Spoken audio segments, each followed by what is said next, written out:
Hello, and welcome back to And the Runner-Up Is. This week on the show, we'll travel back in time to the 30th Academy Awards, which awarded the films of 1957.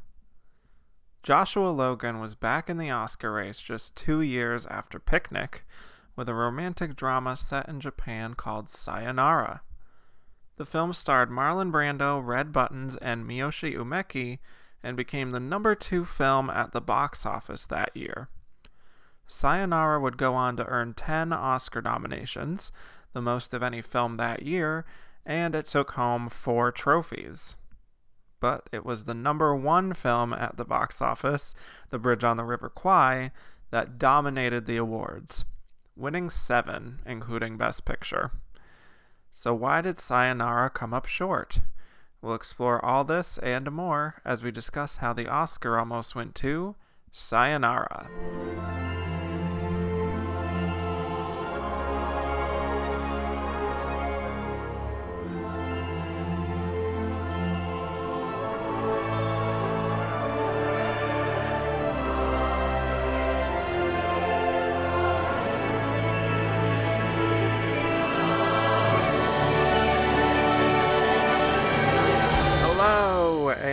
Welcome back to And the Runner-Up Is. I'm back after a month of relaxation and whatnot.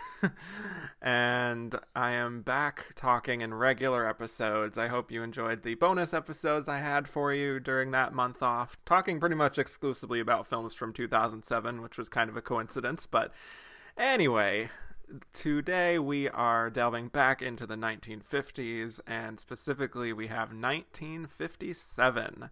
And I am talking about the Best Picture runner-up, Sayonara, which lost Best Picture to The Bridge on the River Kwai.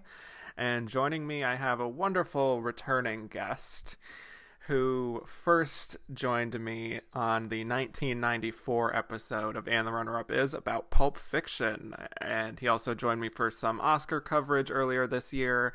And then just recently you heard him on Second Thought, where he talked with me and Matt Neglia about Inglourious Bastards. He is a writer and podcaster of Chasing the Gold from InSession Film, writer at Awards Circuit. Please welcome back to the show, Ryan McQuade. Oh, thank you for having me back on the show, Kevin. Are you sure the movie we're talking about today was not directed by Quentin Tarantino? Because I know, it's quite a pattern you have. Yeah, I was going to say, I feel like that was the only thing we could ever have me on to talk about. But no, it feels great to be on the new season. Yes, and, exactly. Kicking things off, no pressure. No pressure on me whatsoever. I'll just make this podcast really long and talk 5 hours worth of material. No, I'm just kidding. I won't do that. Only as long as some of these movies. Exactly, because we've got some corkers here. It was tough to fit them all in, but yeah. I did. Well, I appreciate that. I always appreciate someone who does their homework. Mm-hmm. So today we are indeed talking about Sayonara. It is a romantic drama based on the 1954 novel of the same name by James Michener. It tells the story of Major Lloyd Groover, who goes by Ace, and he is a fighter pilot with the United States Air Force during the Korean War, and he is reassigned to Japan by the father of his fiancée Eileen. And Ace's crew chief is Joe Kelly, and he is engaged to be married to a Japanese woman named Katsumi. Joe asks Ace to be his best man, and he agrees to do so. Eventually the wedding happens, and Ace finds himself falling in love himself with a Japanese woman, an entertainer named Hanaogi. And all throughout the film, we basically see how the U.S. military is disapproving of these kinds of interracial relationships and marriage, and does everything in their power to split them apart. Mm-hmm. So the film was directed by Joshua Logan and written by Paul Osborne. Marlon Brando stars as Ace, Red Buttons as Joe, Miyoshi Umeki as Katsumi, Miko Taka as Hanaogi, Patricia Owens as Eileen, as well as James Garner, Martha Scott, Kent Smith, and Ricardo Montalban. So, more on that later. Yeah. Sayonara made $26 million in the U.S. box office. Number 2 film of 1957, right behind Bridge on the River Kwai. Nominated for 10 Academy Awards, winning 4, but not Best Picture. So, Ryan, Sayonara, not an easy movie to find. Nope. It is literally nowhere to stream legally, at least in the US. Completely unavailable. You have to either get it on DVD, find a local library, or find some other illicit means to watch this film. So, what are your thoughts on Sayonara? Well, I do agree with you, Kevin. It was extremely hard to find, and I want to thank you up front in telling me that streaming was nearly impossible for this movie. So you're going to have to go to like the black market in order to find this thing. And I did. I went to eBay, which is like regular people's black market, and I found a version of this, and I watched it for the first time. I'd never seen it before. Obviously because it's not readily available. And I it's hard to say I 100% enjoyed it or I 100% loved it. There are a lot of issues and problems with it. I mean, obviously the movie is made in a time period that is not now, so it's made under a different sort of lens.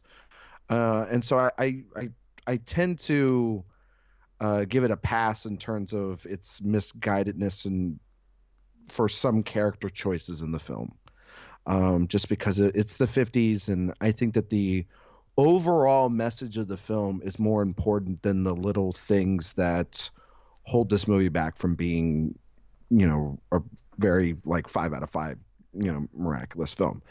And that is, I think, this struggle with the Army, with the Air Force, and Marlon Brando's character and Red Button's character and basically everybody in the component of interracial marriage.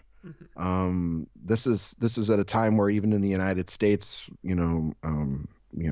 African Americans didn't have rights. Interracial marriage was outlawed in a majority of places. And this movie, with one of the biggest stars in the world, with Marlon Brando, took that head on and did it in such a traditionally Hollywood kind of epic at the time, reverting it around in this romantic drama, using this setting of Japan to backdrop this beautiful romance. And I found the film, in terms of Ace's progression throughout the film, to be really interesting and something that I think as people we could aspire to today.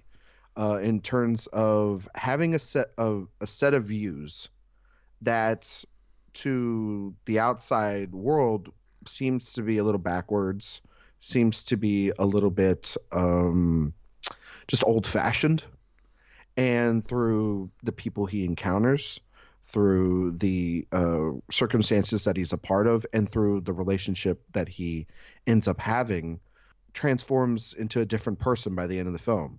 And I found that to be really fascinating because I think nowadays, Kevin, as you know, based in just like we were talking about before we even started recording, like film Twitter, like we set our sides and we stand with our behind our lines, and we're just angry and upset about our thing being wrong or right. And there's no middle ground. And I think that by the end of this, you can see that Ace accepted other people's opinions, other people's views, and his life changed for the better. And I found that to be really nice and really inspiring. And then also too, showing a scared world at the time that it's okay to have these kind of relationships, and that everyone can be with everyone, and love is not set to each other's races. You can be with whoever you want to be with, and love will still find a way. I found that to be a really beautiful thing, wrapped up in some problematic stuff, but I think the Red Button's in this film is fantastic. And doing my own kind of like going down through it, I was looking at the supporting actors, and I know we'll talk about this later, but I at the beginning I was like, Red Button's won an Oscar for this? And then by the end of it, I totally understand why he won the Oscar. who is the lady that that Katsumi, who plays her again? It's Miyushi Miyoshi Umeki. Yeah. Miyushi Umeki. Hmm. Their relationship Yeah. is perfect. I know. It is a perfect relationship, and it did something in this movie. There's a scene, and we'll probably talk about it, that is one of the most shocking things I've seen in quite some time out of old Hollywood. Hmm. Just because I can't believe a movie from 1957 went there, and it completely caught me by surprise. And I was deeply sad that the characters went there because, Yeah, I definitely know what you're talking about. yeah, We'll get to it's it. devastating, and so a lot of good stuff here. And so I thank you for having me on the show.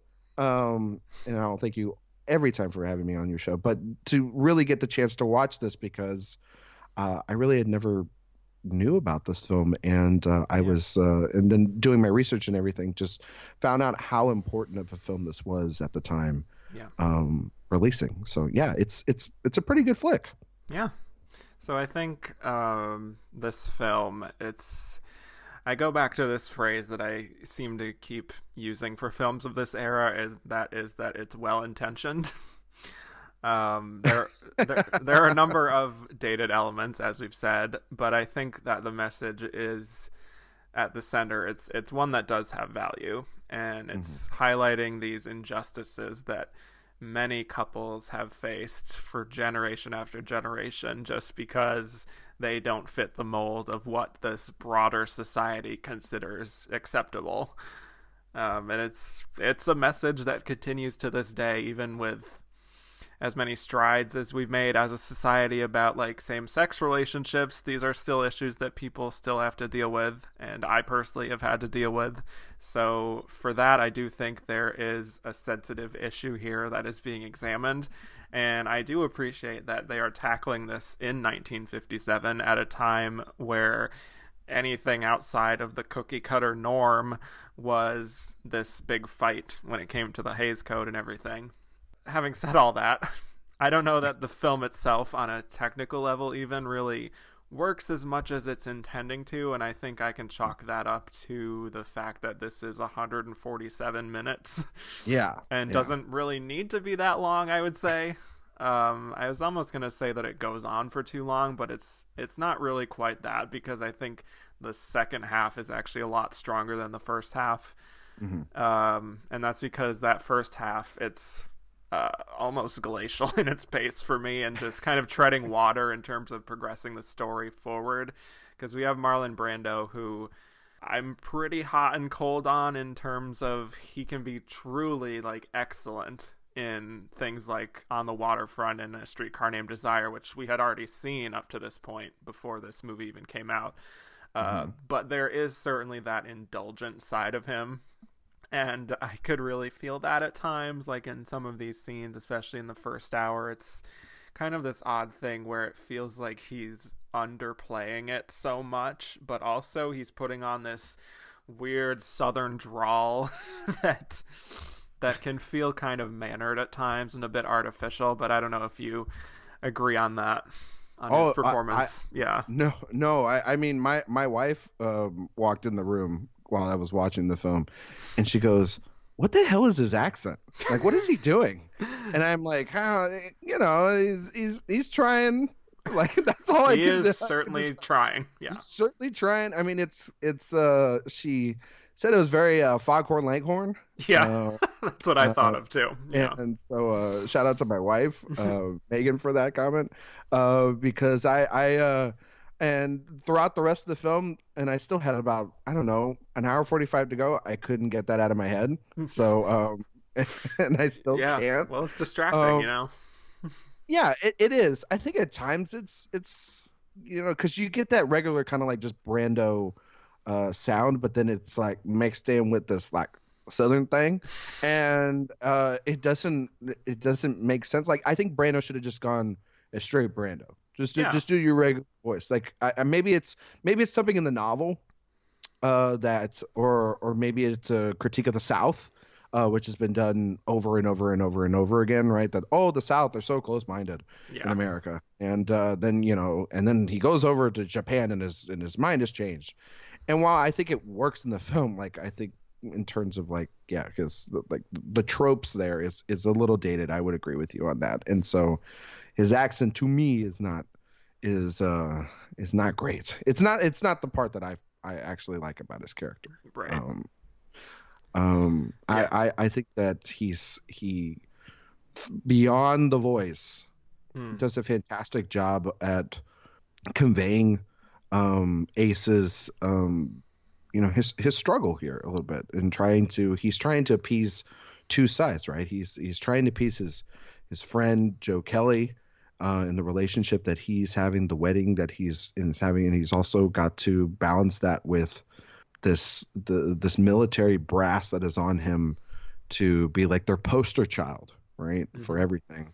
And also he's engaged kind of to the general's daughter, but he doesn't really love her, really like her. He just kind of uses her as like yeah, this is my girl, this is my all-American girl. Right. But you can feel it, like Kelly feels it, like it's not real, like he's just using it as like a thing because he won't commit to her, and there's something holding him back.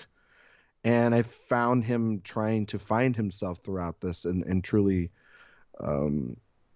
figure out who he wants to be with, who the kind of person he is. I think he's just a young, naive fighter pilot. And by the end of this, I think he becomes a man that's very confident in himself and doesn't have people controlling him. He gets to finally have control, because I think that's what the Army does,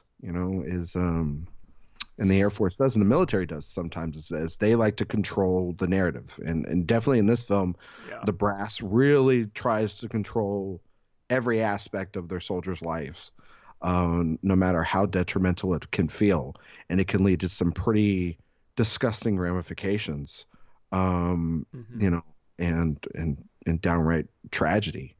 And so I think by the end of this film, he uses all of his experiences to realize that I don't care what people say. I don't care, if my old life is quote unquote destroyed. I get to be the person I love, and I found that to be pretty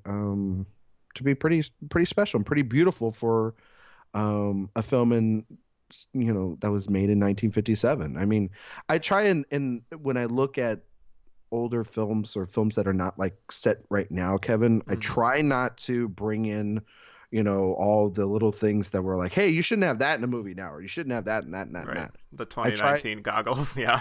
Yeah, you try to take those off, and you just try to put on, in this case, my regular glasses. Yes, gotta remember context. Yeah, and you now. gotta kind of be like, okay, this is 1957, so I have to get in my head and go back in time, Magic School Bus, if it were, and examine like how somebody, a regular audience member or critic or people in the industry, would look at Sayonara and what its message would be at the time. And it's a pretty profound message for 1957. By the end of the film, does everything work? No. I agree with you. The runtime, 147 minutes, is long. Yeah. But I think, it takes its time, and it builds up to like a third act that is really good. Like, It's really good. I agree. Yeah. Good. But I think for Marlon Brando's performance, I think it's just more surface level distractions for me that really kind of bothered me more than what his actual character arc goes through, because I do think he modulates that really well, and you believe that transformation that he makes by the end. So I guess on a deeper level, I like his performance, but just like all the things he's doing on the surface, like sometimes really underplaying it, but also doing the accent. It's you can see the Brandoisms happening sometimes, that it can distract me. But I agree that the overall character arc is really compelling. And what's interesting is that looking at the behind the scenes is that Rock Hudson was initially supposed to play this role. That'd be interesting. And I think that would have been such a fascinating, different look at that character. Also because, Rock Hudson, famously closeted homosexual man in Hollywood, one of the most notable ones of the time. I think he could have maybe tapped into something there of kind of like forbidden love and trying to going through the internal struggles of wanting to be with a certain person, but society saying otherwise. So I would have liked to have seen that version, see how that would have went. But Yeah, I would have liked to also seen probably him not do a thick accent. right, exactly. I feel like that. I feel like that's the one thing that we'll keep going back to in my head when I think about this movie is probably he brought that. It's that moment when an actor brings something to set, Right. and he's the biggest actor in the world at the time.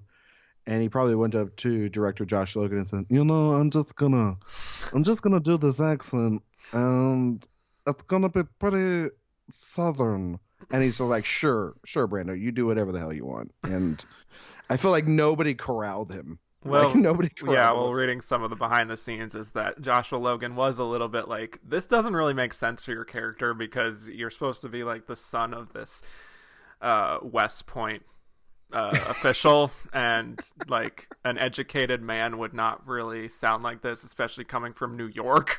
But he just was very stubborn, Marlon Brando, as he always is, and he was playing all these practical jokes on set, and it was kind of a nightmare to deal with, as you might expect. But it's Brando. Exactly. If anybody knows anything about Brando, it's like great actor, a bit of a knucklehead and troublemaker on set. And, yes. Pain in the butt. But I do think the other performances here are largely good to great, I would say, from the rest of the cast. I think, like you're saying, Red Button's really, really strong here.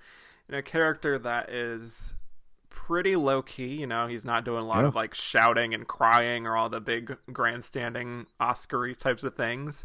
But he's also very defiant in what he wants and wanting to be with the woman he loves. And there is that one scene towards the end that really seals the deal for me, where the military is forcing all of the U.S. men who are in relationships with Japanese women to split up and send the men back to America. And they're asking Joe where his home is, and he says, that house by the canal. Yeah. And then they clarify, like, I mean your real home, and he just says again, that house by the canal. Yeah. And he's just like so confident and defiant in that. And it gave me chills at the time. It's just such a powerful statement. Yeah, no, that scene is great. And I think chronologically in terms of the film, I think afterwards is it the one where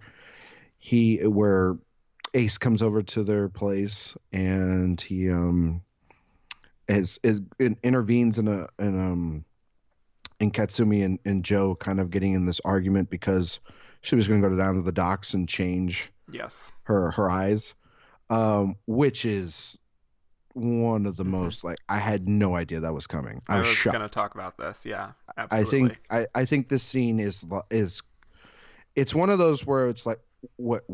No. Yeah. And I felt like my heart sank to the floor. And how he is totally upset because he thinks she is perfect the way she is, but here's his wife, his Japanese wife, that the Air Force is trying to just take away from him, right? And so she is going to sacrifice herself and do this crazy surgery that might or might not work. She might go blind, and all so that, not to make sure, Kevin, that he still loves her. The line is to make you proud. That is wonderful dialogue. That is, it's like, if I mean, you're watching a movie that is truly understanding. At that point, that is the height of this movie, in my opinion. Yeah. Is when this movie fully understands exactly the message it's trying to tell and it is trying to convey. And it doesn't do it in such a way that it feels forced, it feels pushed upon, it feels natural. Mm-hmm. and it feels natural within these two people that love each other and found love. And she's kind of quiet when you meet Katsumi at first, but then the more as the film goes on, and I think that that's a little bit the one good thing I would say about the runtime is that we get to really invest in the relationships that are on screen. We really get to get a sense of that central relationship and those performances, because they're the ones that open up Ace's mind to the possibility that that a relationship like that can be universal and not be so it's not just one sided. You can only marry a white girl, and she can only marry a Japanese man, and but that scene is beautifully rough. Beautifully rough is the way I would describe it. It's so painful in the best Yeah. way. Yeah. And then his face, Joe Kelly's face, Red Button's face when he plays Joe, his face, he turns to the side when Ace is telling Katsumi that, like, no, it's okay, you don't have to do that, and you don't want to make, you don't want to hurt, you're not trying to hurt him, but by doing this you will hurt him because he loves you just the way. And then they start kind of like moving on, and you can see how angry Joe is at even the idea that she would bring this up. But then also too, that anger is there because the country that he was born in, the Air Force that he works for, that he is connected to, is forcing the person that he loves to think of the most uncommon, unnatural thing to do, which is harm themselves, to prove themselves as quote unquote normal in his eyes, in their eyes. And that's not what he wants. He just wants her. And I find that, like I said, Kevin, it's beautiful. It's just, it's, yeah. I mean, it's rough, but it's beautiful. And that's what being in a relationship is like. It is, you love that person for who they are. You don't need them to make drastic changes in terms of their looks and appearances and who they are, because you fell in love with the person that you saw across the room, or that you met on nowadays online, or just in a conversation at a coffee shop, or whatever it may be. And in this case, he just wanted to be with her. It's not hard, people. Just don't let people be with who they want to be with. Let people live. Yes. Yeah, that's such a profoundly sad scene. And it's one of those profound sad moments in life that you see when a person is so oppressed by the larger society that they are willing to take drastic measures to alter themselves or present themselves in a false way just to gain the approval of the greater society. And going back to this, we do see that in the LGBT community still to this day, of people who are tired or scared of the pressures of this very heteronormative society, who will try to pray the gay away, or be sent to gay conversion camps, or marry someone and try to pass for straight. And, it's just such a devastating feeling to experience and to watch. And I do think when I look back on this film that this is the moment that will just stick with me because of how painful and emotional and true to life that decision in that moment is. So yeah, I want to also talk about Miko Taka, who does not get an Oscar nomination, unlike the three people we've been talking about. But I think she is all very good as Hana Ogi, especially in that one moment where she is explaining the complexity of her feelings on the American military. And she's talking about her father dying because of bombs from America, her brother dying in combat. But I think right alongside Ace, she's definitely really changing and adapting and growing to love someone in a community that has been at odds with them. So what did you think of her performance here? I thought her performance was very good. I don't think she nearly has the kind of scenes I think like Katsumi and Joe have. That's I think very like her, true. Yeah. I think that she's very reliant on Ace, Yeah. because that's the person she's falling in love with. And there are points of the film where she's kind of quiet and she doesn't really want to talk. And she doesn't really talk to him because of the horrific events that have happened to her family, and she's very much like against being with an American on that standpoint. And he's also like this ace bomber. So, I mean, it's Literally, like yeah. the worst person she could be with, probably, Yeah.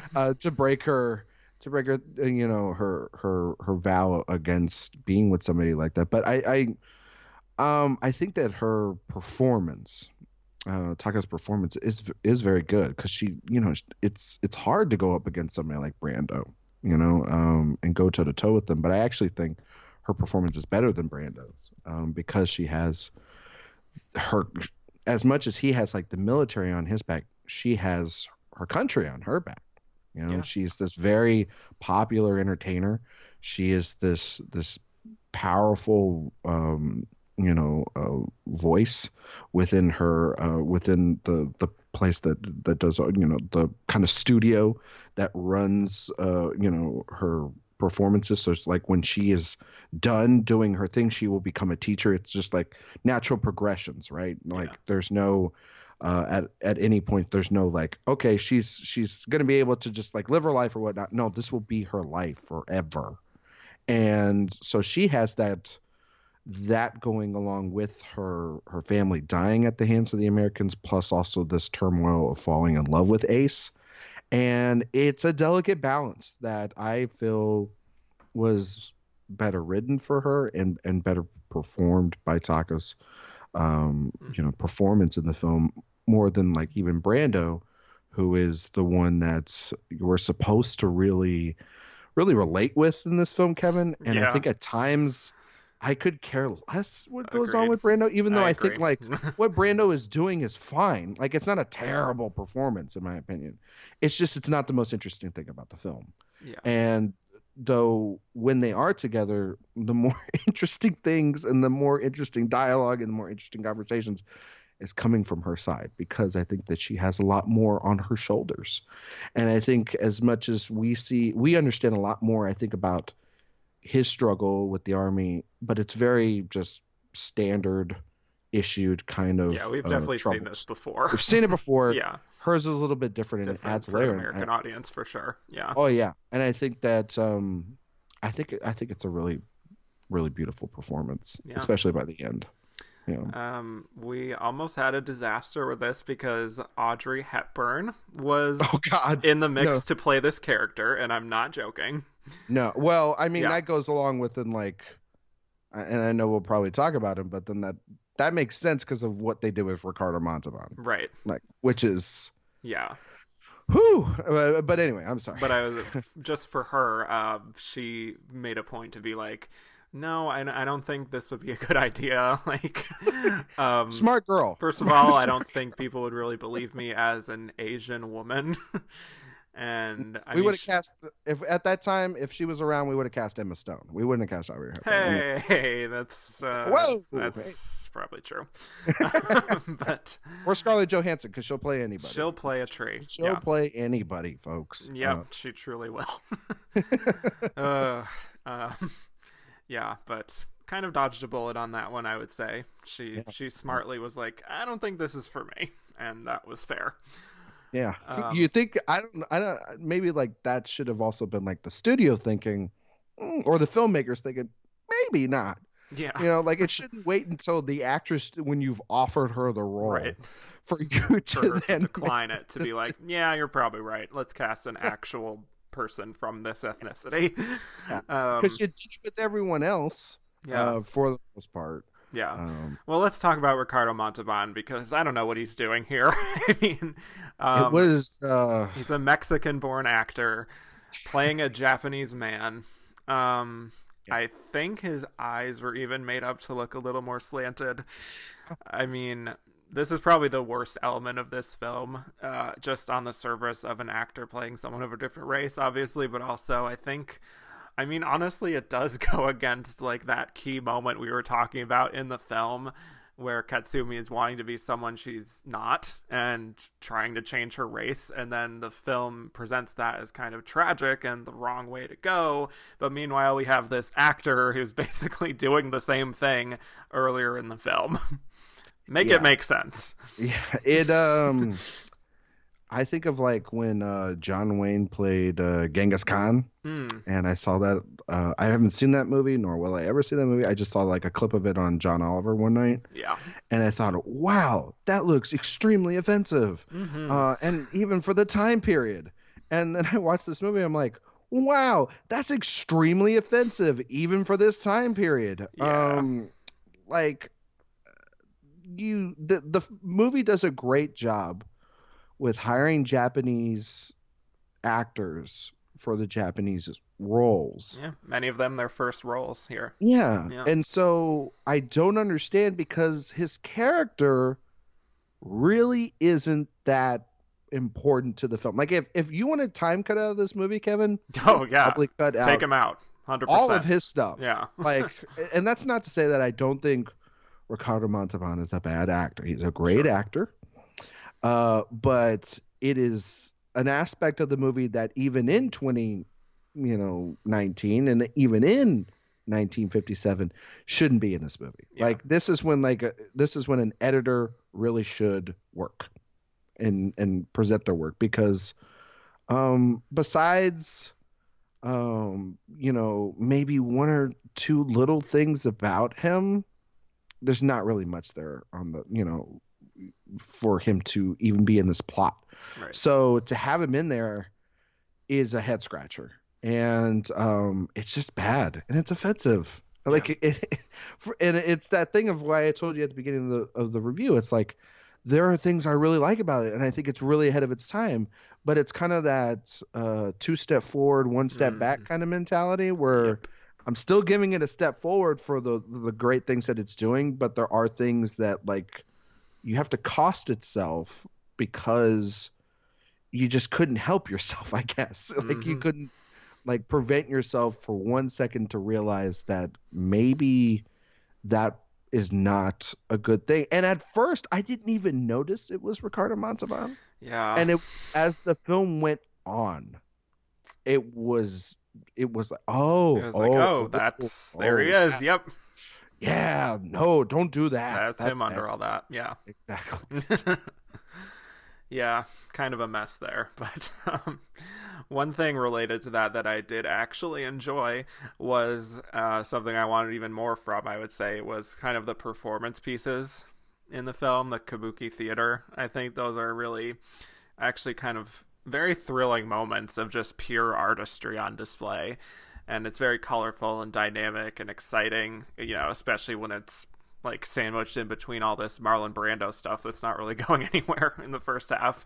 And I think that the inclusion of the kabuki theater and that scene where he's learning to take his shoes off in a Japanese house and then learning that sake comes from rice, I think it's all pretty fundamental stuff that it can feel a little surface level examination into this culture that a primarily white American audience wouldn't necessarily be familiar with. So again, you kind of have to consider the audience that the filmmakers are targeting here. And even then, I think there are moments of interesting ideas being explored, like towards the end where the four of them are watching this puppet show, right? And great scene. Katsumi is saying it's beautiful, and then we have Joe who's like, what do you mean, this couple is dead? And she's explaining how they will meet each other in another life, somewhere safer, somewhere by a lake, and all the troubles of their past life will be gone. And I think that's an interesting look at some of the fundamental differences between American culture and Japanese culture.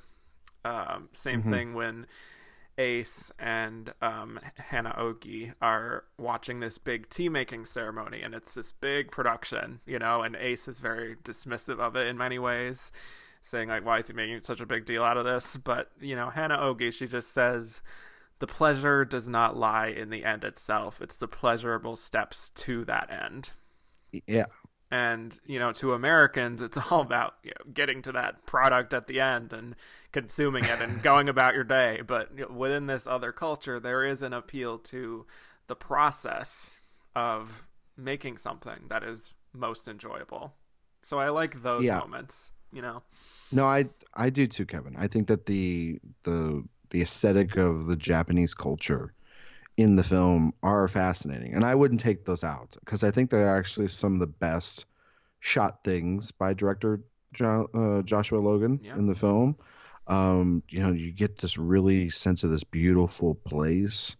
That house that Joe and Katsumi have feels like not just this home, it feels like a safe haven, like a safe house. It feels so lived in by the end of the film. Oh yeah, because it's his escape from it's Ace's escape from the terribleness that is just like the regular Air Force routine, and that's what it is. It is a routine.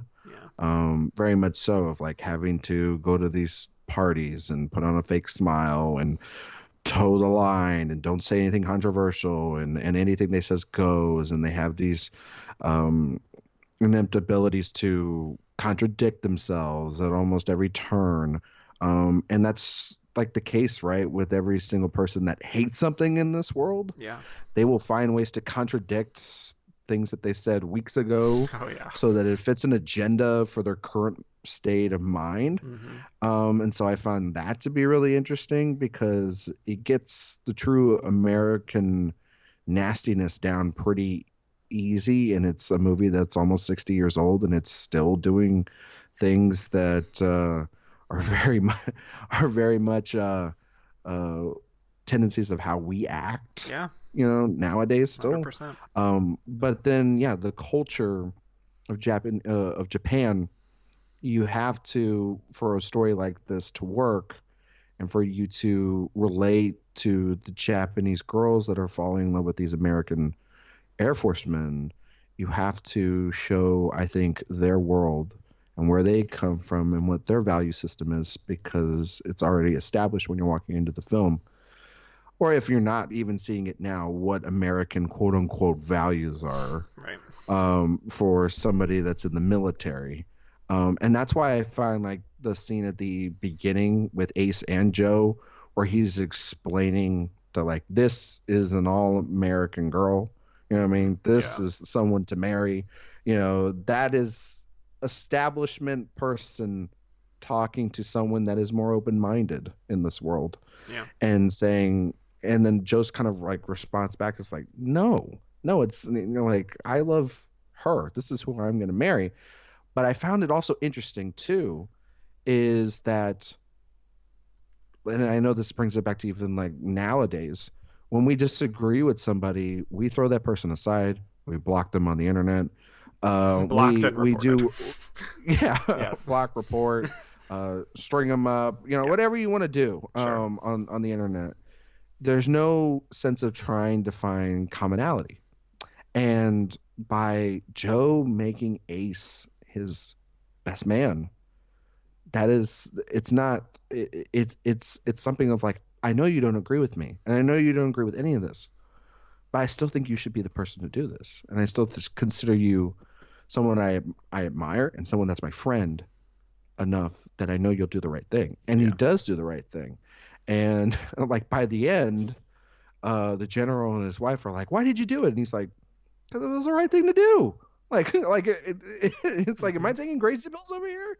But I think I agree with you. The music, the dance scenes, the puppet show, I found to be another heartbreaking moment, because it is basically telling Hanogi's and Ace's relationship, like at the current moment where they're like seeming to be falling apart, like their love will cross boundaries. You know what I mean? It will cross over time. It's another way of saying like it's going to cross over time in less times where hopefully we're more advanced in the thinking of the zeitgeist. And I found that to be just really beautiful. So I think that's another part where it just blends similarities between the cultures, just says it in a different, more beautiful way. Yeah, absolutely. Just to touch on some of the filmmaking aspects, pretty solid score, I think. pretty enjoyable by Franz Waxman, even though some of the more melodramatic moments were a lot at times, where you can really kind of get to that crescendo, and it's a little bit like, not, it's kind of dated. But a really interesting sort of soothing aspect to it that I enjoyed. I think visually the film looks really vibrant and bold and detailed, and it highlights that Japanese culture really well on the whole. So I could definitely see why it won for its art direction. I could see why it won for its sound. I think on the whole, just really stellar technical work being done in this film. But did you have any other stray observations before we move on to the Oscar narrative of Sayonara?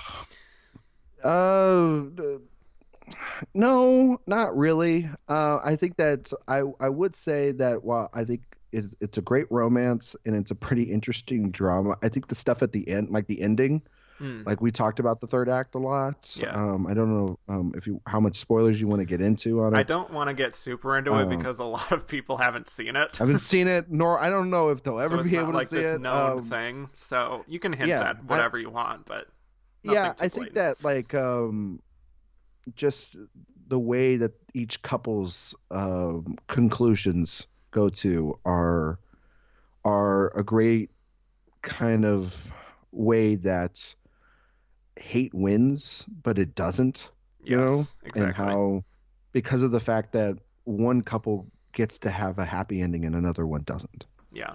And that's really sometimes how love is. There's realism. But also, that. Absolutely. Yeah. Yeah.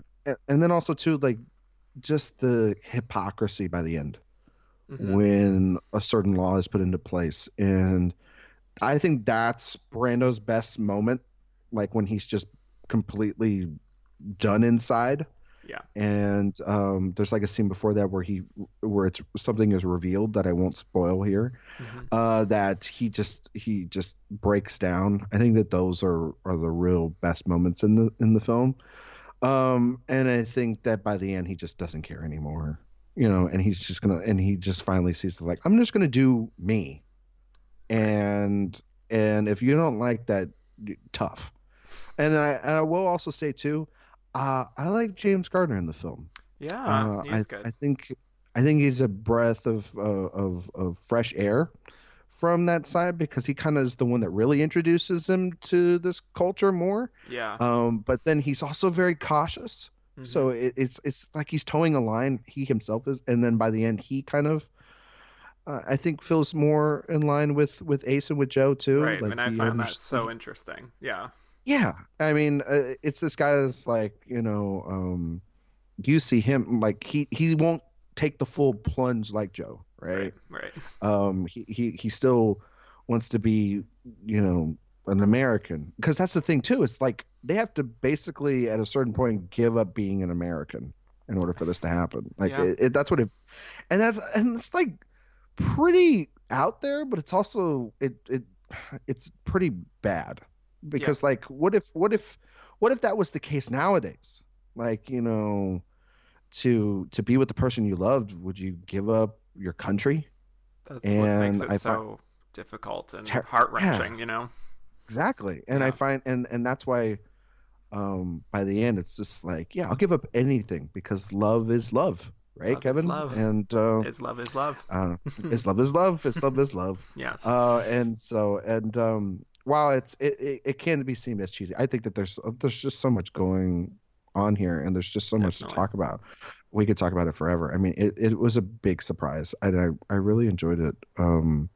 I even enjoyed it more. And I have this thing on my podcast on Extra Film with my co-host Jay, where we'll go into it and we'll like a movie, and the more we talk about it, the more we end up liking it throughout our conversation. And I think Sayonara, for me, I like it a little bit more after we've had this conversation. Yeah, so. I definitely agree. And it was a movie that I was worried about going into it, because I'm like, okay, this is a movie from the 1950s that's tackling race. So I don't know how great this is going to be. I'm sure it's going to be dated in some aspects, which it was, but in another aspect, I do think the progressiveness of it and the way it is very sensitive about the emotional core at the center, I think is valid, I would say, even for its faults, which I understand why some people could be turned off by a lot of what's happening in the film. I think it does have value. and it's something to think about for even 62 years later, you know. Yeah. Ooh. It's wild, but it's a good movie if you can just seek it out wherever it is. Best of luck to you if you can find it.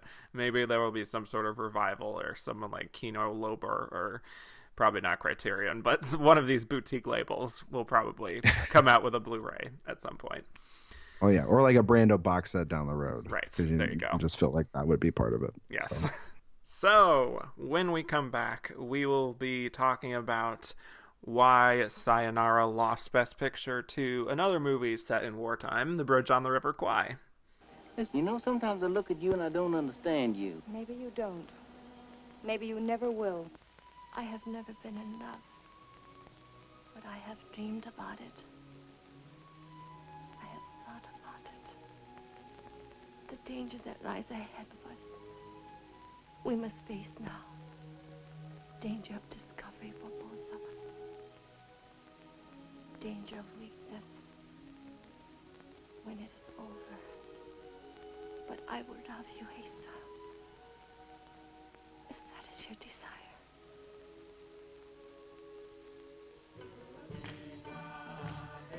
You don't think it would enter Major Gruber's mind to marry a Japanese girl? I don't know. I think Major Gruber is brave, but not brave enough to face the censure that would result from such a marriage. He'd be surprised you coming this way. Just a little lower, Katsumi. You always seem to be a little above it. Yeah, that's it. I don't have anything against this girl here.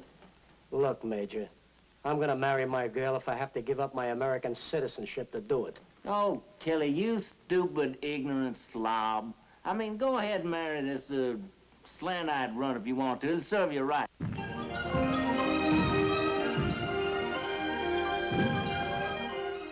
Tanabata. Oh, my heart is so full of love for you.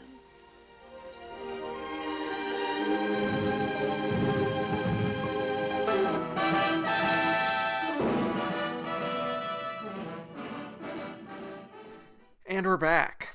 So now we will be talking about Sayonara and its Oscar narrative and why it lost Best Picture to Bridge on the River Kwai. So Sayonara was nominated for 10 Academy Awards, the most of any film that year, including Best Picture, Best Director for Joshua Logan, Best Actor for Marlon Brando, Best Supporting Actor for Red Buttons, Best Supporting Actress for Miyoshi Yomeki, Best Adapted Screenplay, Best Art Direction, Best Cinematography, Best Film Editing, and Best Sound Recording. And it won Best Supporting Actor, Best Supporting Actress, Best Art Direction, and Best Sound Recording. Something I failed to mention before is that Miyoshi Yomeki became the first person of Asian descent or any Asian to win an acting Oscar. So kudos to her on that. She is still the only Asian woman to have Oscar for acting. Yeah, I was just about to ask, is that that's terrible. That's terrible. It certainly is. But good for her, especially on her first performance. That's a hell of an accomplishment. So before the Oscars, Sayonara got a lot of nominations, but not a lot of wins. Because The Bridge on the River Kwai won basically everything, including the Golden Globe. It won BAFTA, it won the DGA, it won New York Film Critics, it won National Board of Review. Like, there was no stopping it. And so definitely one of these races where it was cut and dry going into the Oscars that Bridge on the River Kwai was winning this, even though it didn't have the most nominations. Sayonara did. But also, just to address it here, why I chose Sayonara is because none of the other Best Picture nominees won anything. So Sayonara won 4 and led the nomination, so it was pretty easy in that regard. But also, I do think in some ways Bridge on the River Kwai and Sayonara can mirror each other in some ways, so I think it'll make for an interesting comparison as to why you think, Ryan, that Bridge on the River Kwai won Best Picture this year. Why do you think? I think of, Kevin, you had me on the Pulp Fiction episode. Yes. And we talked a lot about directors and their quote-unquote time, right? When there was a conversation I think like Spielberg or somebody had with Tarantino, and they were like, yeah, it's Bob Zemeckis' year. Like, It's time. it's his time, kid. Like, which I'll still say, and I think I said it on that show, and I'll still say that, like, Bob Zemeckis really gets to have like that moment. Like, anyway, like Scorsese never got to until like The Departed, but sure, Bob Zemeckis. All right, fine, sure, yeah. But this was David Lean's time. For sure. David Lean which by the way, David Lean, one of the most underrated directors, I think, when we talk about greatest directors of all time. Yeah.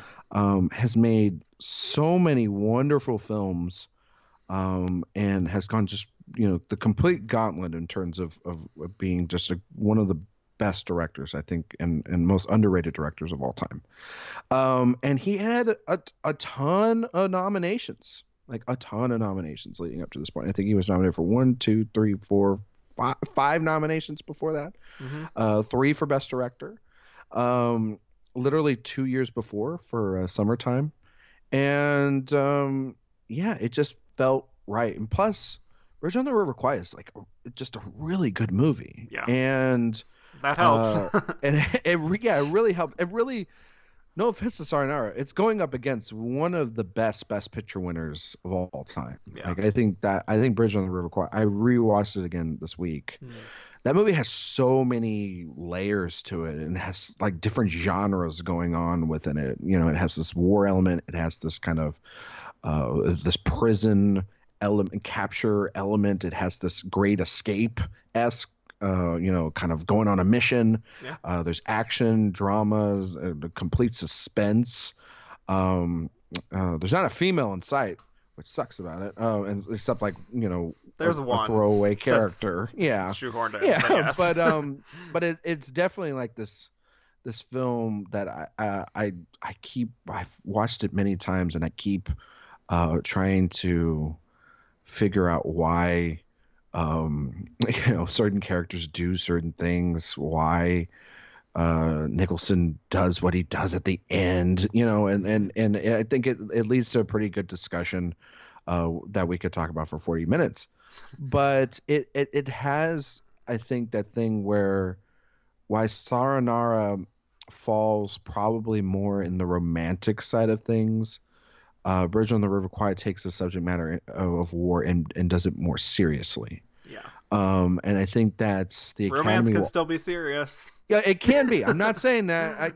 Sure. Yeah. I think that the movie that's probably going to, be in the contention this year, big time for Best Picture, is Marriage Story. Yeah. And I've heard that Just movie that movie looks very much, like a drama, as much as I know that from people that I've talked to, that's got a comedy in it. But we this as well as anybody. Movies get put in certain bubbles, just like actors get put in certain categories, and you get pigeonholed.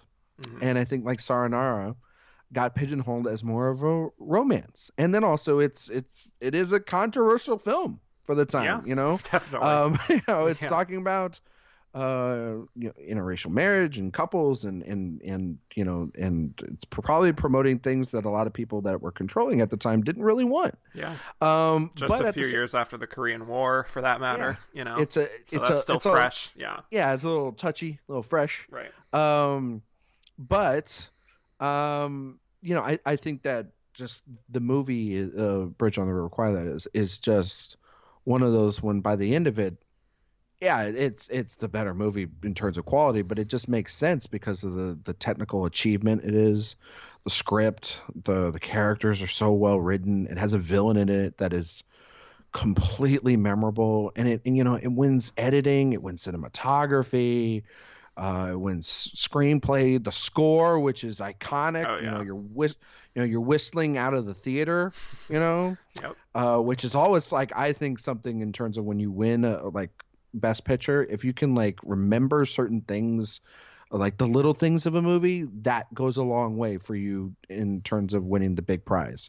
So it just had all the momentum, and Alec Guinness is a well-regarded actor, and it's always been this thing in the Academy where the British do a really great job at campaigning.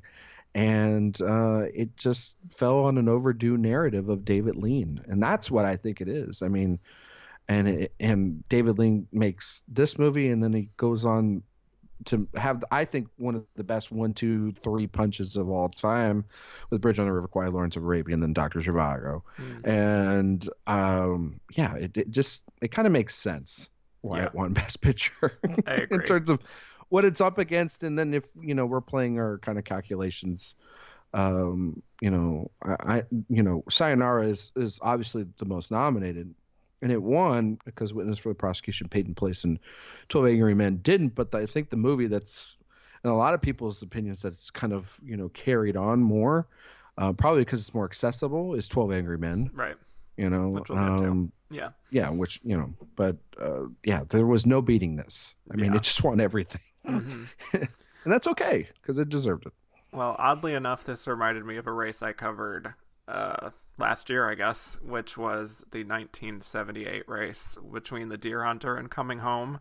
Oh, yeah. Because both dealing with subject matter that's kind of similar, kind of not. Dealing with American and Asian relations, things like that, dealing with the war. One is a lot more personal and romantic than this other one, which is a lot more sweeping and epic and much more in the Academy wheelhouse, which, it's no surprise that this one won with the David Lean overdue narrative and just the sweep and epicness of this film, and is dealing with some really interesting, again, even like Sayonara, dealing with interesting ways that, like, different ideologies can have these differences and people thinking differently about the war and duty and honor. But I don't think it's preachy or overdone in one direction or the other. You see both sides of, like, William Holden and Alec Guinness, really well balanced. And I think the climax is just like sensational filmmaking at its finest, really. Like, it's iconic for a reason. I also think the only person to not win from Bridge on the River Kwai, Sessue Hayakawa, is fantastic. Good. Would not have minded him winning. It's a shame that he was the only loss from all the film's nominations, but I mean, he loses to Red Buttons, which, I mean, yeah, I think that, like, well, that'd be a hard decision for me, but yeah, the that Red would Buttons be very certainly hard. has an emotional pull to him that I could see why people would go for that more. But yeah, I would say it's pretty cut and dry why a widespread Academy would be a lot more comfortable and happy to reward a film like Bridge on the River Kwai. Not saying, like, comfortable in, like, this way of, like, that you talk about the Academy wanting to reward something old-fashioned like Green Book or something.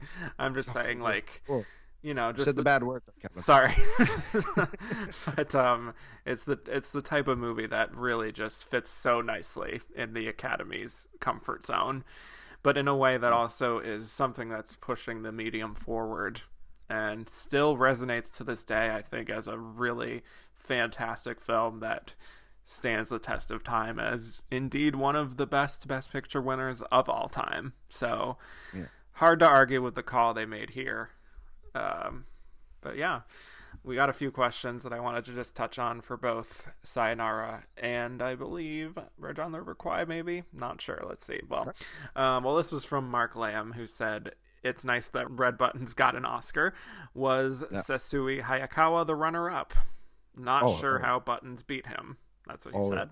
Oh, yeah. Like, well, sometimes villains work in these categories, and especially more in the supporting actors than I think lead actor. Yeah.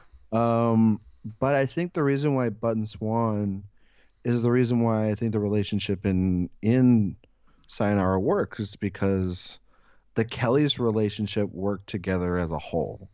So I think when voters were thinking of, Katsumi's character, they were thinking of Joe's. Yeah. And so it makes sense that they both won.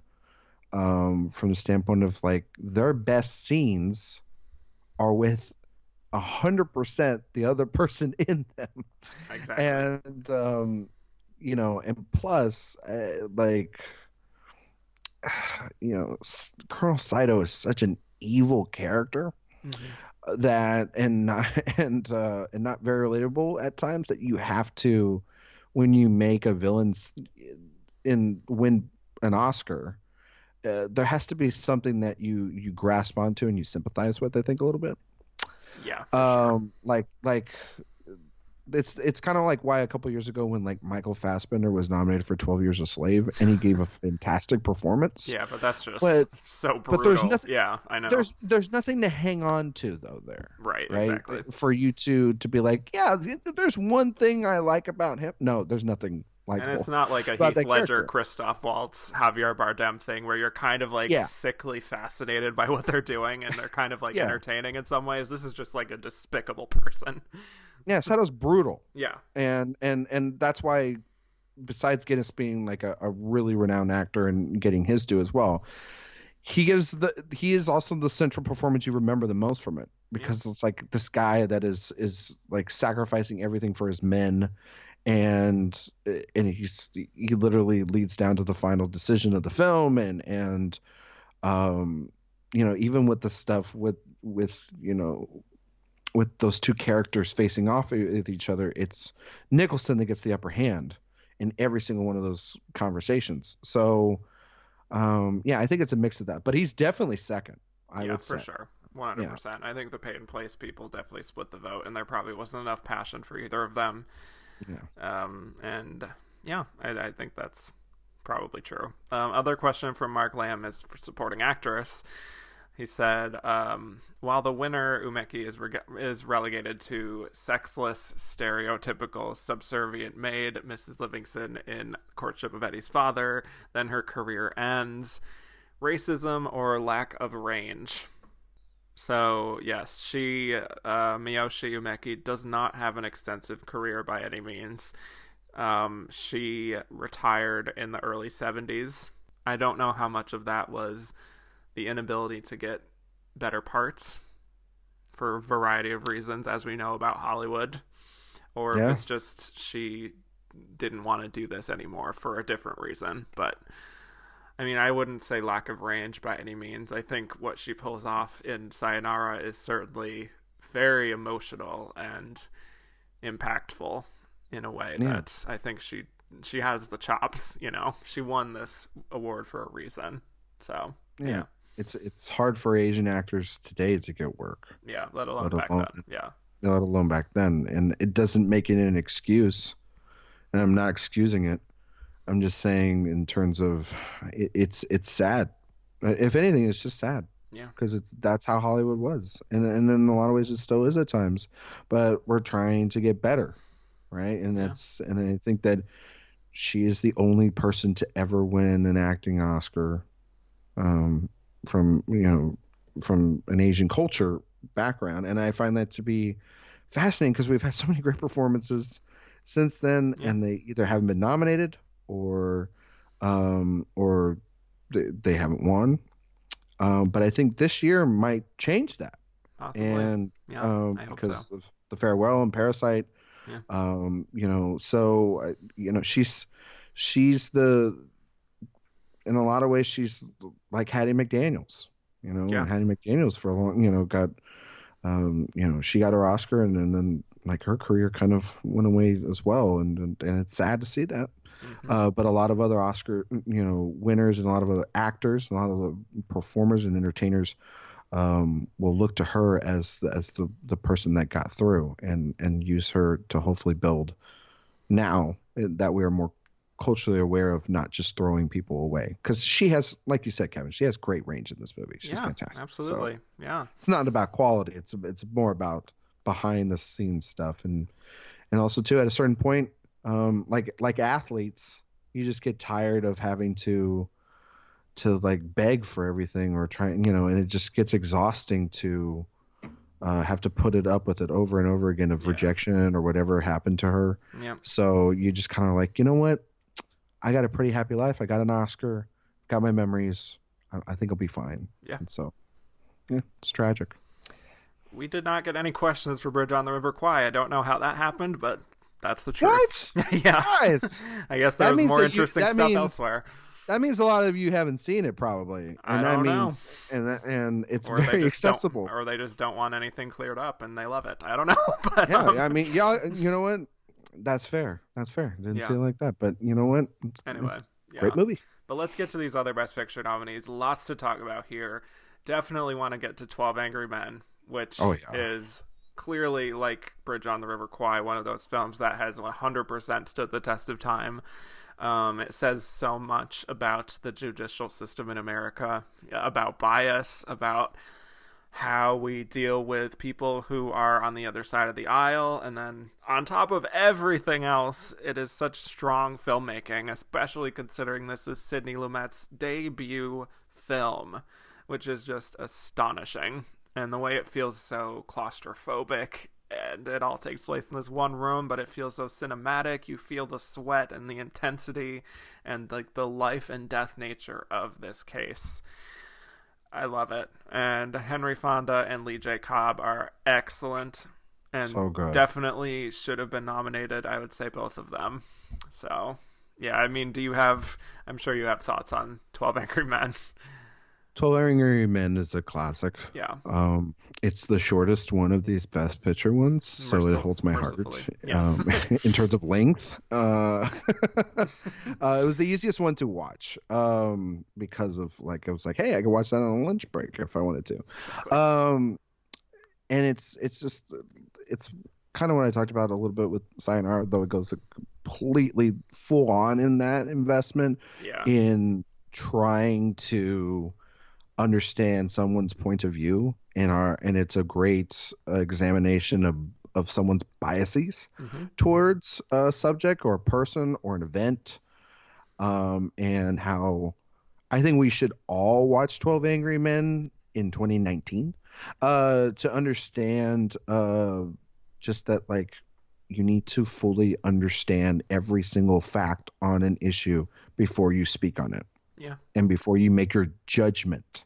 100%. And yeah, I think you mentioned Henry Fonda. He probably could have replaced Brando. That would have been fine. Sure, absolutely. Sure.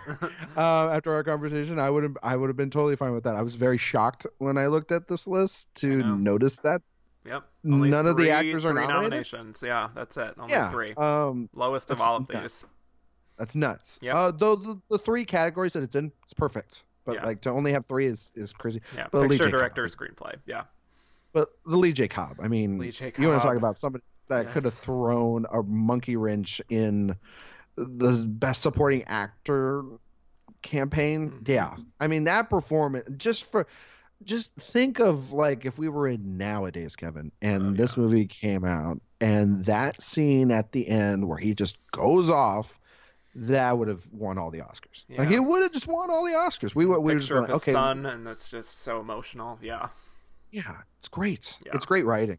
It is. And and Lumet's direction in the film is it's so claustrophobic that it's fantastic, and you can really feel that these characters and what they go through, and it's great. I love it. And Cody Derricks, our friend Cody Derricks, asked us, you have to pick one and only one of the 12 Angry Men to get a nomination. Who's your pick? Damn you, Cody. Damn you. It would probably be Cobb. Sometimes the big showy performance gets me every now and then, and that's definitely one, though. I mean, Fonda's so good. They're all very good. It's casting, it's phenomenal. But yeah, it'd probably be Cobb. You, Kevin? Yes, I would agree with you on that. It's a shame that Henry Fonda doesn't have more nominations, because he shockingly does not. I mean, well, he was a producer on the film. He was, which, so he is represented. So he technically did get nominated. He is technically nominated for 12 Angry Men, just not for acting. Yeah, his only Oscar nominations for The Grapes of Wrath and On Golden Pond, which are about 40 years apart. But yes, Lee J. Cobb is incredible, and I remember watching this in my film studies class in high school, bringing it back to that, and we had to do this big long paper at the end of the semester thing, and part of it was like giving your acting prizes for all the films we watched for like best actor, best actress, everything, and I actually gave supporting actor to Lee J. Cobb because it's so memorable. And What movies did you watch, if you don't mind me asking? it was I a know lot this of is weird, tangent. just not really like classics outside of movies like 12 Angry Men, but kind of like adjacent. Like I remember Okay. the film that he chose to represent the 2000s was Bend It Like Beckham. And I'm like, okay, fair. Sure. But anyway, yeah, just kind of all over the place. But I just always felt this weird connection to like what Lee J. Cobb was doing and his arc throughout that of being so stubborn for so long, and he plays it so well. Lee J. Cobb is so good at playing these types of characters. And he also plays a character in The Three Faces of Eve, which I want to talk about a little later. But great actor, and I think he definitely should have been nominated here, especially over one of these Peyton Place guys, I would say. So Yeah. That film, Paid in Place. well, let's talk about so, it. Let's talk about Let's Peyton talk about Place. Yeah, good transition. You're welcome. Well, I want to start off by saying Peyton Place it's in one of my absolute favorite genres, which is melodramatic suburban drama. Small town troubles. I love That's it. what I like to call it. Gives me life.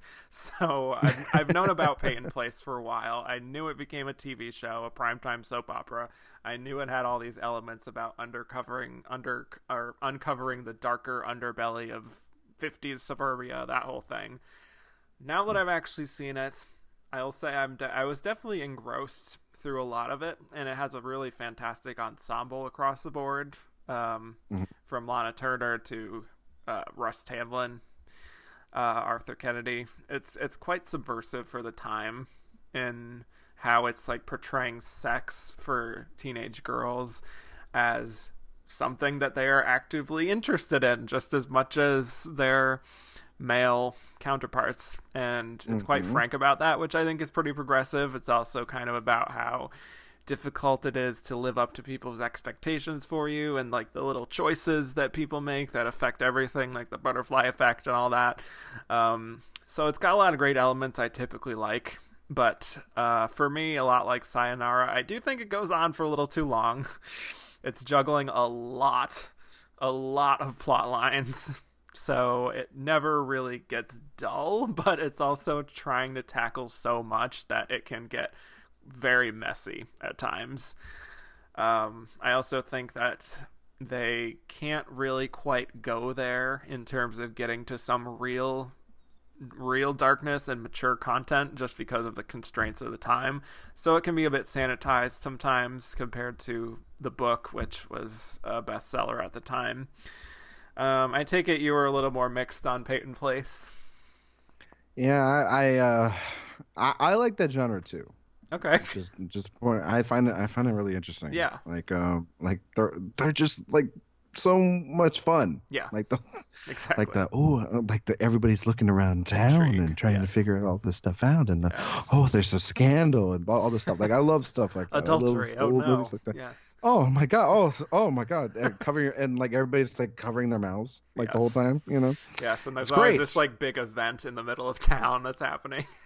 Yeah, they're very guilty pleasures. Yeah. Right. Yes. And so like this one to get like as many Oscar nominations as it did, Which it got 9. ooh, Yeah. which was like kind of head scratching to me. Like it's one of those like, I get why it got nominated for everything because of the fact that like it's based on this big novel and like it was talked about a lot, and it's like the movie event of the year, you know, and stuff like that, and it's the big adaptation. Yes. And I just, by the end of it, I was like, okay, that was the thing, you know. Yeah. And it was definitely a thing I saw, and but a lot of white people. It's a lot. Yeah, it's like it's basically hashtag white people problems by the end of this movie. Oh, for sure. And sorry for everybody out there. Peyton Place has no racial diversity. Yeah, But yeah. Yeah, as opposed to Sayonara, it's at least Sayonara's trying, I guess, with Ricardo Montalban, I guess, but Sure. Peyton Place is not even trying. It's just, it's like, it's at the end of the day, it was very much a like, okay, But like I understand why it got nominated for everything, because it's like one of those movies that it has such a big ensemble. It's a very long movie, so it can get, tons of great performances out of it.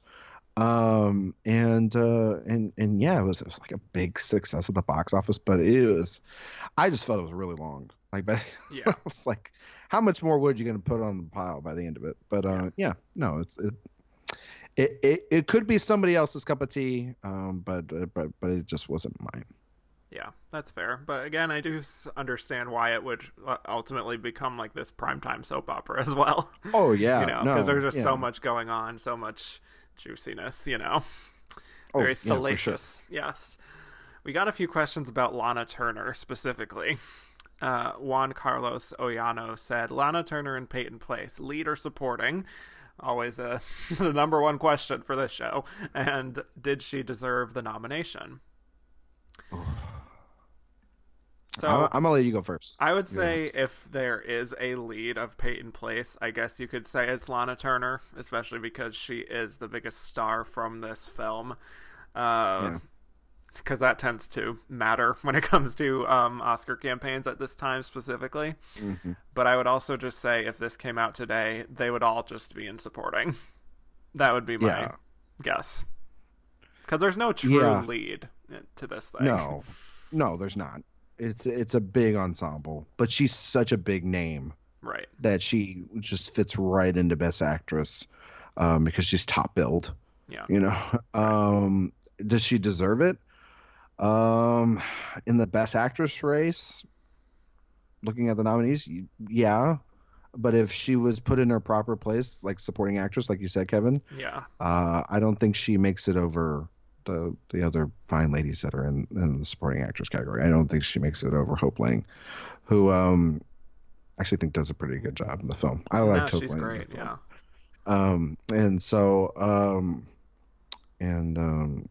Yeah, it's a performance that I think is good enough to land it just because of name. It happens all the time, right? It's what we do with Meryl Streep, right? They get in on name recognition alone sometimes, and I can go to sleep fine. But if it was put in their proper place, if she was put in supporting actress, there are other actresses in the film that I like more than Lana Turner. That's true. I mean, I'm fine with her nomination here. I don't think she's bad. I don't think she's fantastic. Great. But also, this was her only Oscar nomination. So, which is just, I mean, come on, it's right? Like, that's bad. Nice to see her at least represented in one of these years, but yeah, this was her only shot. But it's fine. Like I was saying with when I talked about Some Like It Hot, it would have been nice to see Marilyn Monroe nominated for that, just to have her mark sort of right there. To be like, the Academy acknowledges this excellent movie star who had this impact. And Lana Turner wasn't necessarily on the Marilyn Monroe level of like iconography, but she was certainly right up there in terms of star power and, kind of the sex symbol thing that was happening. But also in this role, she was being taken a lot more seriously. She would do that again in Imitation of Life, which she was even better in, but not nominated. So yeah, fine with it. But also, let's just put her in supporting.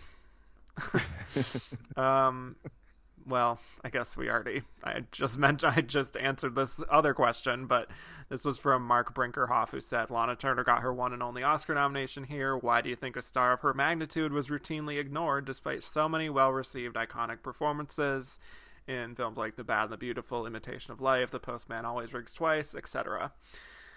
So I think kind of rolls like it that sometimes. Sometimes it's the Academy can get in this mode of like, these people are movie stars, these people are the pinup sort of things that people put on their walls, these are the actors, and there can be two different things sometimes. And you can see that sort of a lot of movie stars, quote unquote, can get punished and either not nominated or they just never win.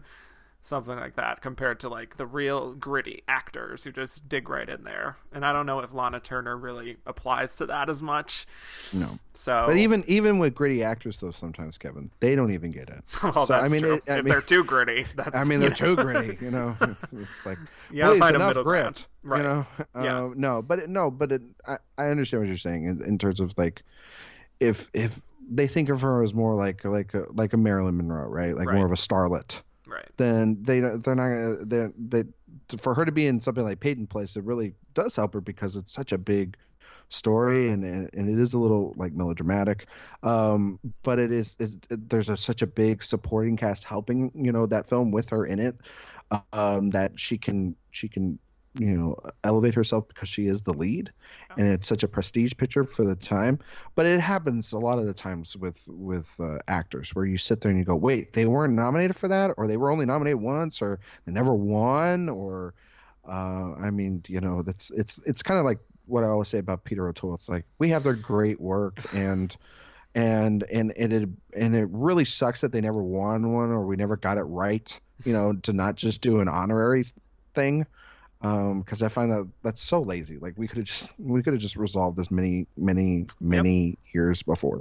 But in case at this point, I mean, there are tons of actors that don't get ever nominated for any Oscars, and they're great actors. And then there are some that get nominated one time, win, and they're never seen again, like we mentioned earlier. So, kind of lucky stars. And we always will still have the films at the end of the day. Yeah.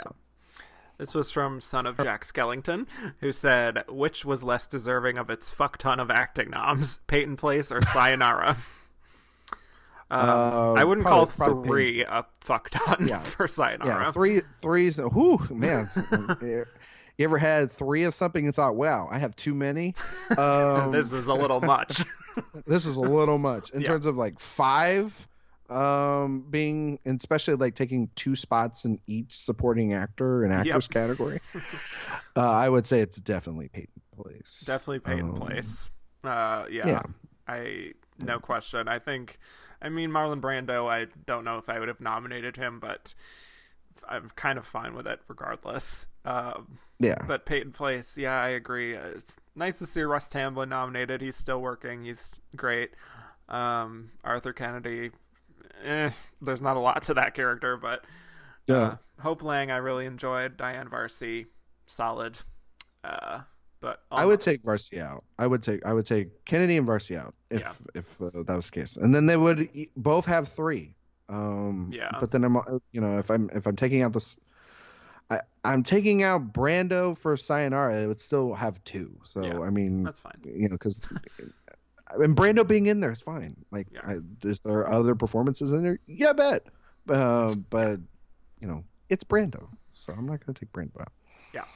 So getting to our other Best Picture nominee of this lineup, we have Witness for the Prosecution. So this is a Billy Wilder film.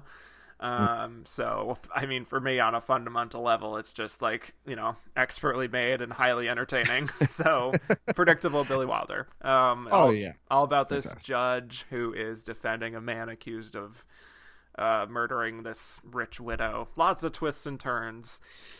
I love Charles Laughton in this as the judge who's just getting over a heart attack and has like these fun little back and forth between him and Elsa Lanchester as his nurse. Yeah, just a really, really fun film, and is based on Agatha Christie stories, so super fun, Oh yeah, I love this movie. Yeah, I thought that this was like, this is definitely my 4. You know what I mean? Yeah. For this, and I love Charles Laughton in this film. I think he's so great. Marlene Dietrich in this movie is fantastic. Talk about somebody that probably should have got something for this movie. She's just so good in everything. She's a treasure. But Laughton is the real reason why I love this movie. Like, it's so great and it's so over the top and it's it's so great. I can't say how much. Did I say it was great? Because I'll say it again. It was great. It's a great performance. And it's anytime you get to see a Billy Wilder movie, you're never going to be disappointed. Exactly. And I hadn't seen this one in a while, and I forgot just how really solid and, like you said, well executed and precise. Yeah, this it's movie just, can I be. can't get over like how well blocked and everything. It's just so Wilder's just smart. Talk about another director. We don't talk about Billy Wilder enough, and we should. Yeah, for sure. We really should. Yeah. We're correcting a lot of wrongs. We're correcting David Lean today. We're correcting Billy Wilder today. Like, it's not just all Spielberg, Scorsese, everybody. Yes. And Hitchcock. There are other directors that probably inspired some of these directors you love. So maybe give them a shot. Well, we got 2 questions about Marlene Dietrich. This was from Faye Dunaway's Salad Boy, who said, these are great names, by the way. These are great names. You guys are really bringing it with your names. Yep. I love you guys. He said, best. Were you fooled like I was over the Marlene Dietrich reveal in the film? And he also asked if it caused maybe some confusion regarding her nomination. So yes, there's a turn at the end. Yes. Yeah. Yes.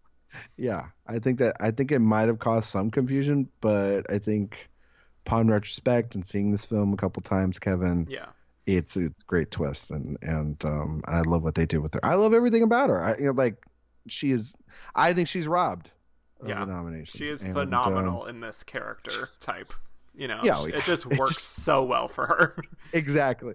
So but I mean, well, the thing is though that I believe the issue was that she was campaigned in lead actress. I mean, come on now.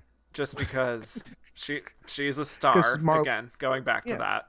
Yeah, she's Marlene Dietrich. Yeah. She's like, I want to be a lead actress. You're not going to say no. I'd like to see you guys go up and tell Marlene Dietrich no. God, the look she would give you. Yeah. You'd melt on the floor. Yes. You know what I mean? Yeah. I think the fact that maybe she wasn't really like a true lead maybe kind of hurt her in some ways. Yeah. Although one of those tweener performances, right? Where it's not supporting, but it's big enough to be. It's big enough to be too much for supporting, but it's not enough to be for lead. And so you just kind of like, what do you do? And then usually what happens is you end up not getting nominated. It's kind of like the Andrew Garfield kind of thing, right? In Social Network, where you're just like, well, he's kind of a lead, but he's campaign supporting. And it's like, what are you going to do? And so he just doesn't get nominated. And you're like, okay, it's tough. I mean, didn't seem to affect Lana Turner here in a similar situation, but I guess there was only room for one of those. Because I do think she was pretty much robbed. And this is what Lucino Vishanti said. How was Marlene Dietrich snubbed for witness for the prosecution? Yeah, so she only had one previous nomination way back in the 30s. And I don't know. Maybe it's just, again, going back to some sort of star thing compared to people who are a little more gritty. Hate to keep using that word, but that's the password for this week, people, is gritty. Thank you. Password is gritty. Like the mascot. Yes. Right. Oh my God. Best mascot out there. If you haven't seen it, shout out to Gritty. My wife has a Gritty t-shirt, and it's hard to find them, and we love it. It's the most demented thing ever. Truly. Google it after this episode. Anyway, sorry. Yeah. So anyway, solid lineup, I would say, overall for the 50s. I'd say this top to bottom, an interesting lineup to discuss in terms of the Best Picture lineup here, wouldn't you say? Yeah, I mean, you've got some stone cold classics in there. You've got some really interesting ones. You've got a real good. I think in terms of like interesting, like it's crazy in terms of like there's an interesting film and like the classics are 12 Living Room Men and Bridge on the River Kwai, and then like the real interesting one is Sayonara, and then the just complete fun like greatness that is Witness for the Prosecution, and then you have one that's you understand why it's nominated and paid in place. Like you get it, something that makes sense for the year. It makes sense for the one Academy of those, like, at the time. Kind of movies that come out that it's one of those where like, of course you did, of course you did, but not in like a bad way. And like I'm fine with that, even if it's not the best here. It's like I'm glad that it's kind of represented. Because otherwise we have a lot of movies here that have similar subject matter. Just saying. Yeah, no. It's a nice variety. Yeah, no. Okay, let's get to some of these other movies. Let's get to Should Have Been a Contender. I'm so excited for this one because there are so many here that I want to talk about. This is other movies not nominated for Best Picture, and any old movie that came out in 1957. So, Ryan, what is at the top of your list here that got robbed? I mean, like, this movie is like this year is an embarrassment of riches that didn't get nominated. Yeah, right? I know. There's like movies that don't even have an Oscar nomination. You're sitting there and you're like, wait, that came out this year? Like, it's insane. Mm-hmm. So I'm gonna start with one that will make my InSession film co-host extremely happy. Is Paths of Glory. Yes, that was number one for me. Yep, go on. I mean, I got to see it this week again. It talk about a good runtime on that one too. Solid 90 minutes. Solid 90 minutes. Got in and out of that bad boy. And told its story very well in that 90 minutes. Yeah. Oh my God, it's so good. And the performances in it are fantastic. Yep, Kirk Douglas. Kirk Douglas is extraordinary. Talk about a snub for Best Actor. Oh yeah. Establishes Kubrick early on as someone to be reckoned with. Obviously he becomes extremely famous later on, but this is one where you're just like, yeah, this guy has got something here, and he's got something, to tell. Unfortunately, Sayonara and Bridge on the River Kwai were made at the same time, so it's kind of like we're not going to put 3 war movies in there. Yeah. So that kind of hurt it. I think Kazan's Face in the Crowd is another one with Andy Griffin, and I think he's fantastic in that movie. It's one of those that's just put on the Criterion Collection, so if you haven't seen it, you really should. Funny Face, which got some love, it got a couple of nominations, right? It just didn't get a... Yeah, it got in for screenplay, and it got a few technical nominations. Yeah. But of course, Audrey Hepburn didn't get it in there, and no, I think she's good. I think she's good in that film. Yeah. And I think Fred Astaire's very good in the film as well. I'm not the biggest Audrey Hepburn fan. Sorry for everybody out there. How dare you? How dare I? Hey, This podcast is over. This podcast is over. Throw me out the window. No, I think she's a fine actress. I don't think she's one of the greatest ones of all time, but beyond that, I think this is one of her best roles, though. I think she's fantastic in the film. She's totally in the pocket here. This is a perfect role for her. Even though I will say, like, the entire premise of the film, kind of expecting us to be like, Audrey Hepburn, she has this funny face. Like, she works in this bookshop and she isn't part of the upper class. Like, ugh. How disgusting. But, like, it's still clearly Audrey Hepburn, who is one of the most beautiful women in the world. And, of course she gets discovered, she goes to Paris, and it's very fun. I just wanted to note here, one of my favorite performances comes in this film, which is Clap Your Hands, which is just hilarious and amazing, and pretty much single-handedly made me wish that Kay Thompson was nominated for Best Supporting Actress. But, alas, 4 nominations, definitely not bad, especially with this kind of competition. Just a really fun, bright, colorful musical. But then there's a ton of, I think, foreign language films. Yeah, there's Throne of Blood. Yes. From Kurosawa, which I know would never be nominated probably. But it's such a fantastic movie, and he's talk about one of the greatest directors of all time, Kurosawa. Yeah. And then of course you got Double Bergmans. You got Seven Seal and Wild Strawberries, which are fantastic films. And then Sweet Smell of Success. Yeah. Which I don't know how in the hell none of that got nothing. Well, we should talk about this, because Tony Curtis, Burt Lancaster, another classic from this year. But yeah, unlike most of these, not nominated for a single Oscar. Bingo. And it's one that I think has stood the test of time. Yeah. It is. I was going to say, if you watch it, it's so modern and unconventional, that on some level I understand why, just because it can be cynical and kind of downbeat sometimes, and that's not always what the Academy goes for.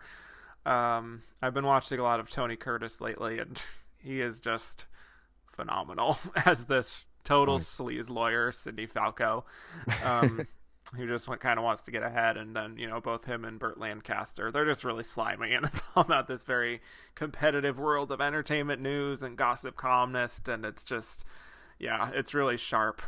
And it's a great two-hander. Exactly. And they're absolutely fantastic together. Yeah. I was reading that it was more mixed, the reception at the time. So, I can see that. Yeah. I can see that because they probably don't want to. They probably don't. It's not one that paints the entertainment world as very nicely, as a lot of movies nowadays do. It feels like when we talk about like, oh, they love movies about Hollywood. It's like. Right. We only like the nice ones, folks. Yeah. But I still would have thought like maybe a screenplay, like a lone screenplay nomination would have worked. The fact that it's not even nominated for screenplay, even with that sort of mixed reception, is kind of it's a joke. A big snub. Yeah, for sure. Yeah. Just a couple more. 3:10 to Yuma. Oh yeah, the original. The original. It's fantastic. It's one of the best westerns of all time, and then of course it spawned the remake that everybody's seen, the James Mango film, but the original one with Glenn Ford is fantastic in that film, and I love it. And there's one more movie in it, and it's for all you people out there that grew up and have a heart. But Old Yeller, I mean, like, it's such a good movie. It is. You're right. And I know nobody really wants to talk about it because nobody really wants to cry around here, but it's truly astonishing that all the movies I just said pretty much didn't get nominated for a lot of things, and yet they are completely still in the zeitgeist. And it just also shows that 1957 had an extraordinary year at the movie theater, and not just Hollywood, but worldwide. I think international cinema, like just. It was a really good year, but those would be some highlights that I definitely would say. Well, I'm gonna get to just a few questions from some of the films you mentioned here. You went by them very fast, so I didn't get a chance to get in there quickly, but got just a few. We got this from Ian Balakalak, who said, not really a question, but seeing that The Seventh Seal didn't make the final 5 in foreign language film for me is a major snub. Agreed. It was in fact submitted. It was submitted for this year as the Japanese inclusion for this year. It was snubbed, and I agree. Bergman would certainly be very well represented with foreign language wins later in his career, but not so much early on.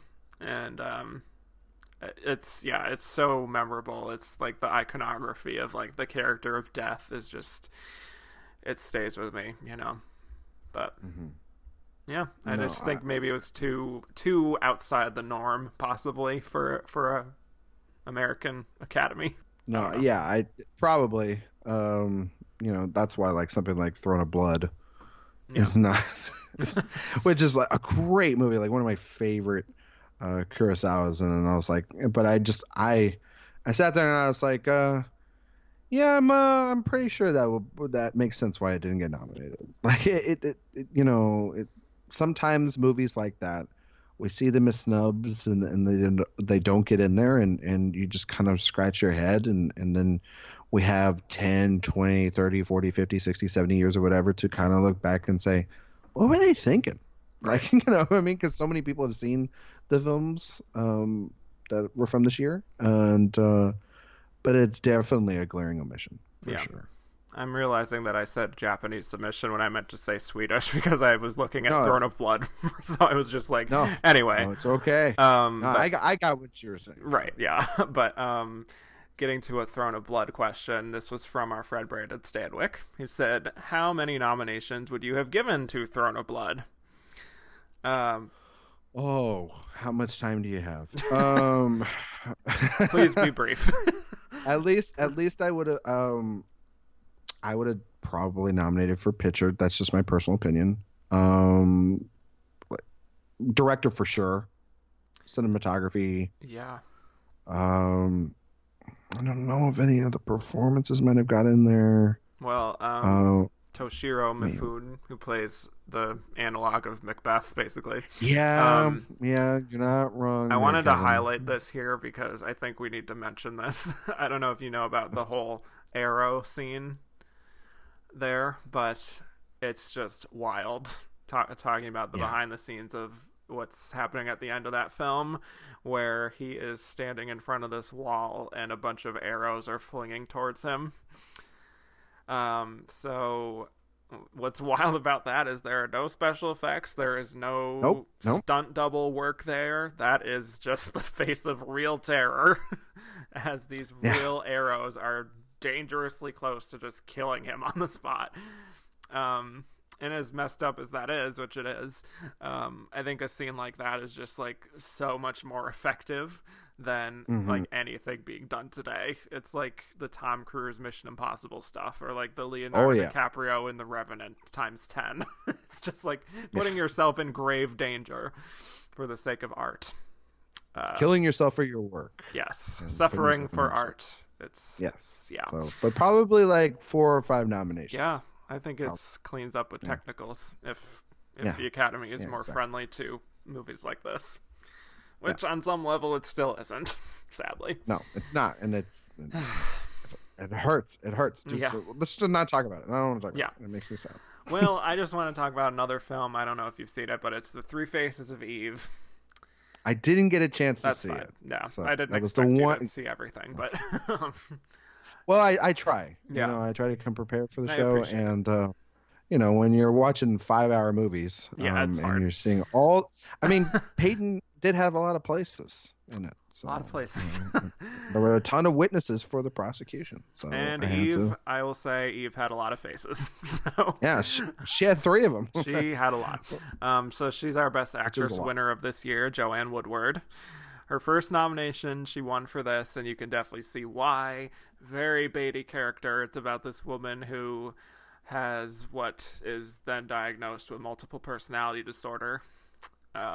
So this is kind of like at a time where people didn't really know how to treat that very well, mental health, and even doctors, but especially everyday people like her husband. She has all these different personalities, and they come out in different moments, and she is like forced to confront this trauma in her past and get treated. Really memorable performance, and she does balance the various personalities really well, especially in those moments where she's kind of transitioning between 2 of them. The movie isn't really that great, I would say, but definitely worth seeing for her performance. And I'm glad that she got such a full career after this. So, and then she married Paul Newman. Exactly. Just saying, she won. Is my point. She won. Yeah, she wins life. She wins life for sure. She got to make all that popcorn too with him, and that salad dressing. I mean, yep. Yeah, I mean that's the life that right is there. The That's life. called having a backup plan, by the way. That's called, but that is very true. But with and the also, Three Faces she's of still Eve, alive. Just throwing that out there. Still alive. Still kicking. Yep. She's still being a badass woman. Yep. You know what I mean? So, but she has, going back to like a reference from earlier, this she has a fuck ton of faces because like 3 nominations for Sayonara equals like a ton of nominations when we were talking about that with Peyton Place earlier. So, that's the new title of that movie now. It's the fuck ton of faces of Eve. Okay. That's beautiful. Rolls off the tongue. It's beautiful. Rolls off the tongue. Yep. It's an Academy Award-winning film. Yes. This other question, I don't know if you've seen Designing Women, but I have not either. But we got a question about the fact that it won original screenplay. Lauren Bacall, Juan Carlos Ollano says, deserved consideration. I'm sure she did. Sadly, I have not seen Designing Women. I'm sure she did as well. Because she's fantastic in everything. In most things. Most things. And we did get a few face in the crowd questions just about the fact that Andy Griffith also missed out on a nomination. Yeah, this was a very stacked Best Actor field. guys, I mean, I don't know what to tell you here. Okay, it's tough. There's only 5 to get slots, into that. but yes. It's only 5 slots. I mean, if there was 20 slots, I'm sure the number 21 we would be complaining about right now. But it's just 5, and yeah, but he's fantastic. It's unlike any performance, I think, because we just think of him as on the show with Ron Howard, The Little Ronnie. titular role. Yeah, and yes, thank you for the labor reference. But yeah, it's an insanely great role for him, and it's a shame, yeah, he didn't get nominated. His debut, right? I think so. Yeah, Or for film debut, yeah. Film debut, yeah. Which again sometimes hurts, sometimes helps. And then just one other from Andrew Carden said, not sure if you're watching this one, but do you believe Carolyn Jones deserved her Oscar nom for her 6-minute turn as the existentialist in The Bachelor Party? Sadly, I did not get to see The Bachelor Party, but it sounds fun. Yeah, I'm sorry, Andrew. I didn't get to see it either, but usually point of thumb, if you are only like in a movie for 6 minutes, I'm usually not behind your performance, and like I know that qualifies as it, but like if you're like how long is that movie? Probably like 2 hours long. If you're like in, it's 92 minutes long, so you're in 6 minutes of it, so there's like 86 minutes of you not in the film, and it's I don't know, like. You know what I'm trying to say? Like something like Judi Dench's Shakespeare in Love always annoys me. So like when you're barely in the film, and even regardless of how great your impact is, it's like I understand that that's like the point of supporting, but it's like you're not even like in the movie. It feels like if I don't remember you, it's like those performances always irk me. So I'll still have to see the film, and I'll have to get back to Andrew on it. But those usually always grind my gears. So that's fair. I do think that sometimes they are indeed warranted. Some of these nominations, like Viola Davis in Doubt, I think is excellent. Beatrice Straight in Network is very good. But on the whole, I somewhat would agree with that it's at a certain point when you just have so little screen time, it's hard to really register as like, this is a deserving performance for your one day of work on set, so it's hard. But well, and what a great one day it was. Yes. Worked out. Just like how like Naomi Harris worked for like a weekend on Moonlight and got a nomination. True story. Yeah. True story. So any other thoughts on this 1957 before we move on to our final segment? No, it's a really solid year, and I just wish Owen Yeller had not made everybody cry, and they probably would have gotten more. But it's one of those like Disney movies that probably will never have gotten Oscar attention, but it's just like one of those like classic solid a real live action Disney movie. Looking at you, Lion King. It's and it's just a great movie about a boy and his dog. Can't beat that. Suddenly I'm just like picturing Disney having this idea of doing a photorealistic version of Old Yeller that is animated but also looks real.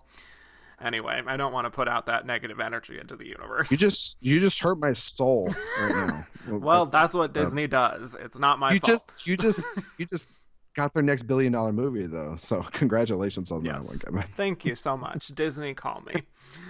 I'll take back everything I said about you. Anyway, so yes, this was definitely a fun kind of welcome back for 1957 that, talking about Sayonara, it's not necessarily one of these like headline sort of movies that people remember as much, but if you dig beneath the surface on Sayonara and also just the year itself, I think there's a lot of great stuff here.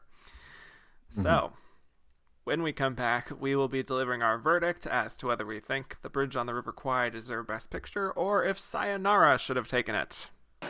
Now, the nominated pictures are The Bridge on the River Kwai, a Horizon picture, Columbia, Sam Spiegel, producer. Peyton Place. Peyton Place, Jerry Wald Productions, 20th Century Fox, Jerry Wald, producer. Sayonara. William Getz Productions, Warner Brothers, William Getz, producer. 12 Angry Men. Orion Nova Productions, United Artists, Henry Fonda and Reginald Rose, producers. Witness for the prosecution. Edward Small, Arthur Hornblow production. United Artists, Arthur Hornblow Jr., producer. Now? That's it. Good boy. The bridge on the River Kwai.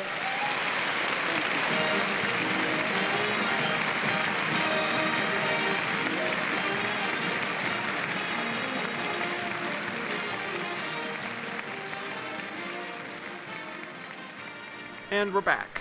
So now we'll be delivering our verdict as to whether we think The Bridge on the River Kwai deserved Best Picture or if Sayonara truly deserved it. Ryan McQuade, what is your verdict?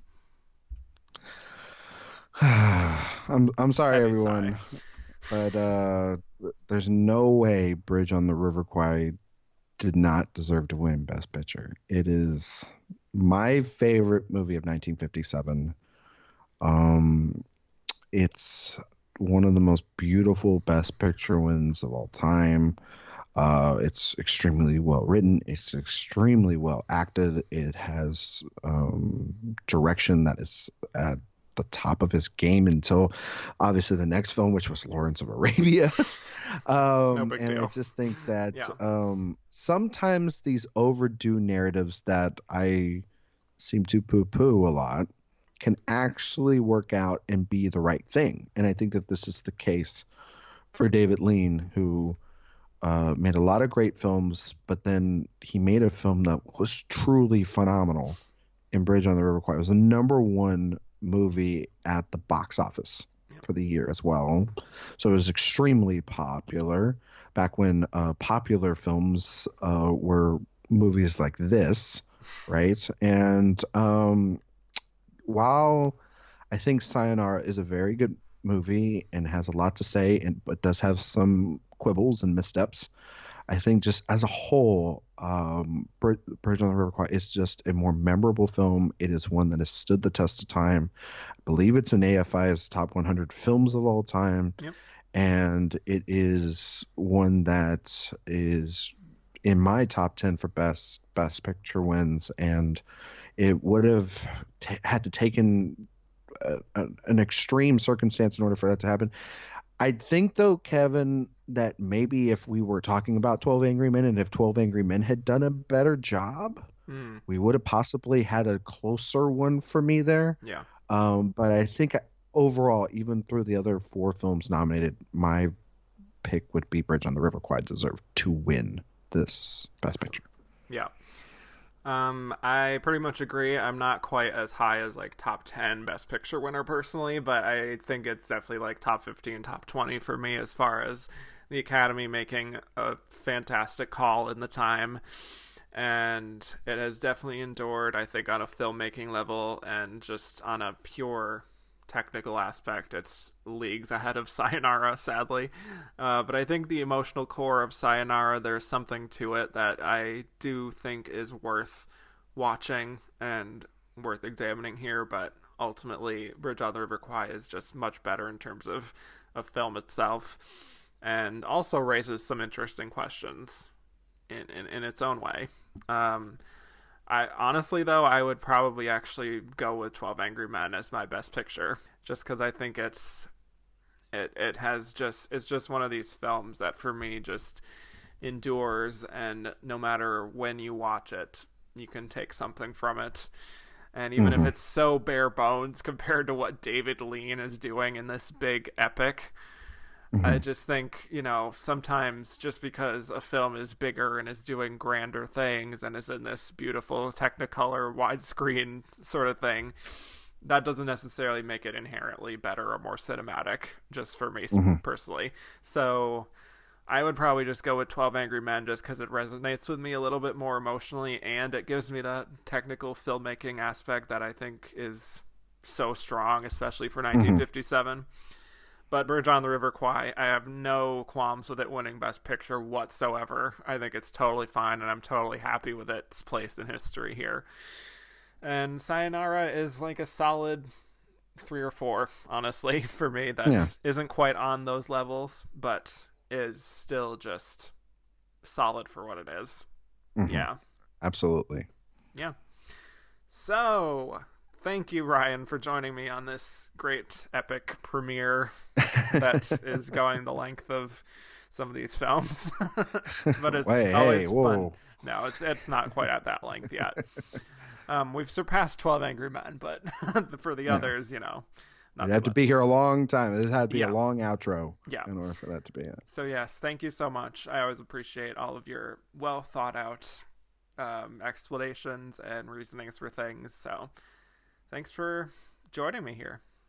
No, thank you for having me on, Kevin. I love listening to your show.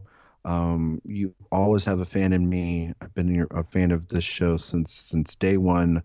And you have been kind to come on my show. And I hope to have you on later this year for the current Oscar race. And I love listening to this because it does get me to listen to watch older cinema and to think of things in such a different light. And you are a consummate host and professional and a great friend of mine. And I thank you for having me on to start off your new season. And I'm super excited about it. I now know who the first guest for the first episode of the new season is going to be. It's going to be this guy. Exclusive knowledge here. Yeah, exactly. I don't think I've told anyone. But go on. Don't tell nobody. I won't. Just drop the episode and then walk away. No, I'm just kidding. But thank you so much for having me on again. I really appreciate it. Of course. Tell the people where they can find more of your work on the internet. Well, if you want to continue to listen to my voice speak about current movies, more like small indie classics or films that are not widely distributed in cinemas, then you can catch me on the InSession Film Podcast, where I co-host with my friend Jay Ledbetter, the Extra Film Podcast. Like Kevin said, I have my own Oscar podcast, which is Chasing the Gold, which should return once I get back from vacation. And then I also write at InSessionFilm.com, as well as I do a lot of my writings now, though, over at Award Circuit, and all the amazing writers at Award Circuit, former guests like Karen Peterson, and then of course our illustrious leader, Mr. Clayton Davis. And we're in the thick of it right now. There's tons of premieres going on through the film festivals, and we're getting closer and closer to that kind of moment where we all start hearing about nominations and FYC campaigns. And so it's a great time for you to come back, Kevin, because it's almost Oscar time 2019. So very exciting. But thank you so much for having me on again. Of course, you're always invited back. And you can find me on Twitter at Ryan McQuade 77. Sorry. There we go. Yes. Shameless plug. One last shameless plug. I'm sorry. Yes. And you can find me on Twitter at Kevin_Jacobson. You can find the show at Oscar Runner Up. The show is everywhere you can find podcasts, including Apple Podcasts, where if you want to be nice, you can rate, review, and subscribe. I would love a nice little review. 5 stars preferred. And so if you want to become a patron and hear even more nonsense about the Oscars, you can go to patreon.com/ATheRunnerUpIs and subscribe there and get a lot of great bonus content. One last thing, just a producer note sort of thing, is that since I'm on a bi-weekly schedule, I will just say that the next episode on 1956 will not, in fact, be coming out on the 30th, because one of my guests, the guest that I've chosen for that episode, is a very big guest, and it's very exciting, but that person had to delay a week, so that episode is coming out the week after. I'm just gonna let you guys know that right now, and believe me when I tell you, it will be worth the wait. So I will leave you all with that. Thanks again, Ryan. Thank you. And I will bid you all adieu.